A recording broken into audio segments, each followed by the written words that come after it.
It was a late night. I was lying in bed, staring at the ceiling, overwhelmed with thoughts.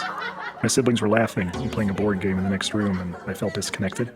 I'd been staying up late for weeks, trying to improve my grades. I wasn't getting enough rest, and nothing seemed to be working. According to my mom, D's and C's weren't good enough.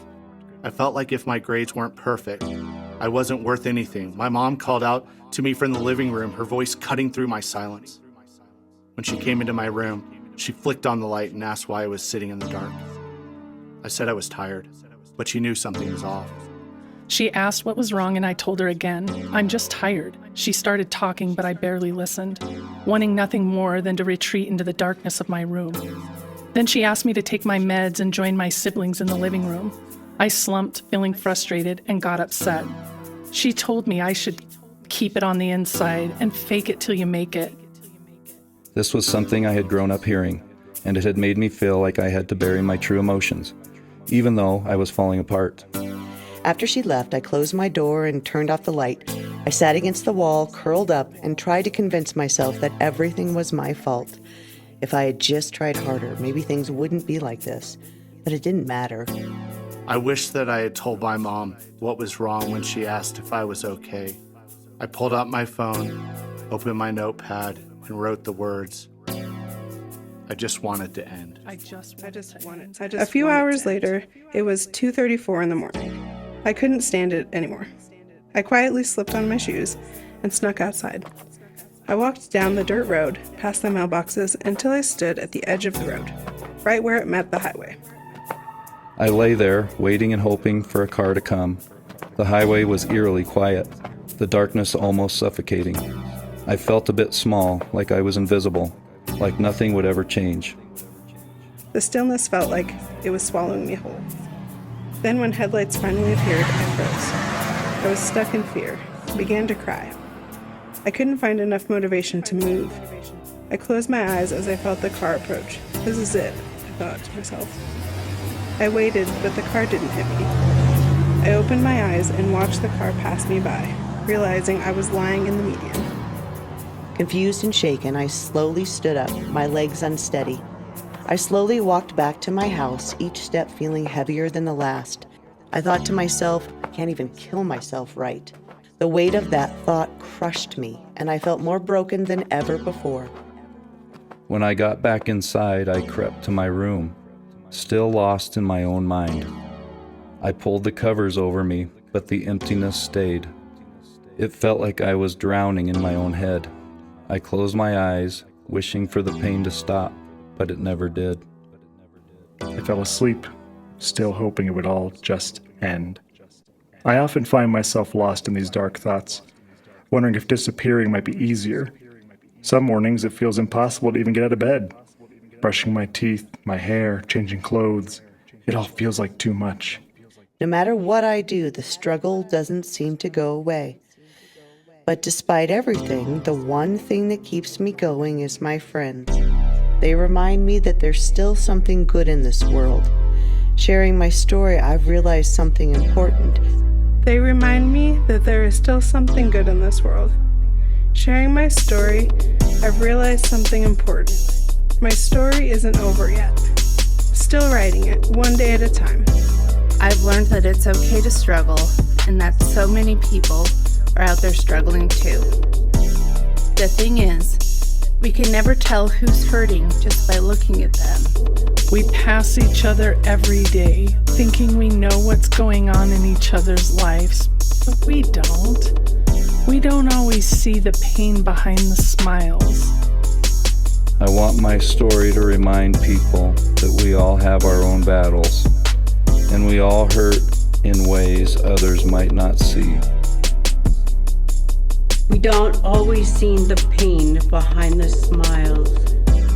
I want my story to remind people that we all have our own battles, and we all hurt in other ways others might not see. Just one person is all it takes to either make or break someone. All it takes is one person to make that difference. To my teachers, thank you for helping me share my story. Because of you, everyone who hears this will know that even though I have struggled, that I will be J-okay, J-okay. and that even on the hardest days, you can be J-okay too. J-okay too.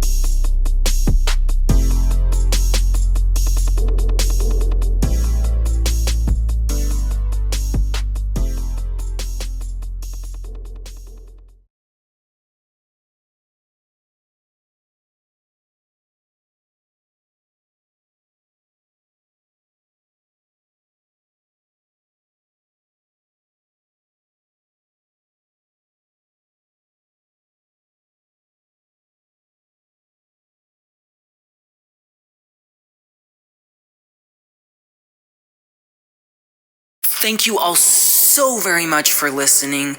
I hope you guys enjoyed the story. Thank you again to all the staff members at Triumph that read the story for me. I appreciate it so very, very much. While I still have your guys' attention, please go stream my music. It's FRVIX, that's Frivix, and it's on almost every single streaming platform. Make sure you stream just the way it goes. There's a whole bunch of songs in there that I really like that I wrote.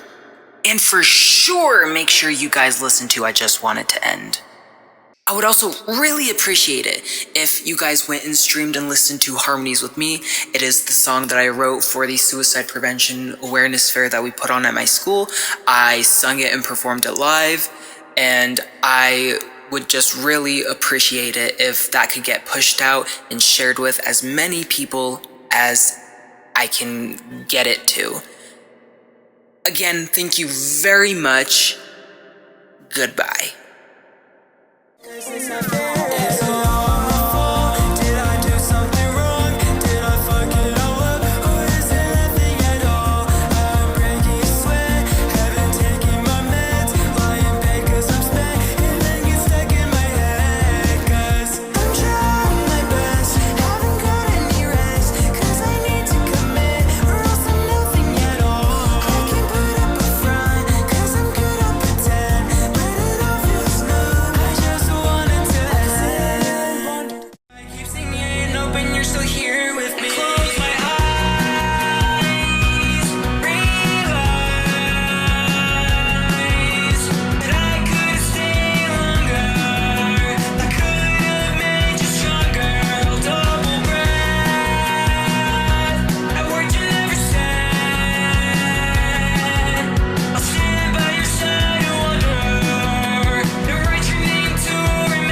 you.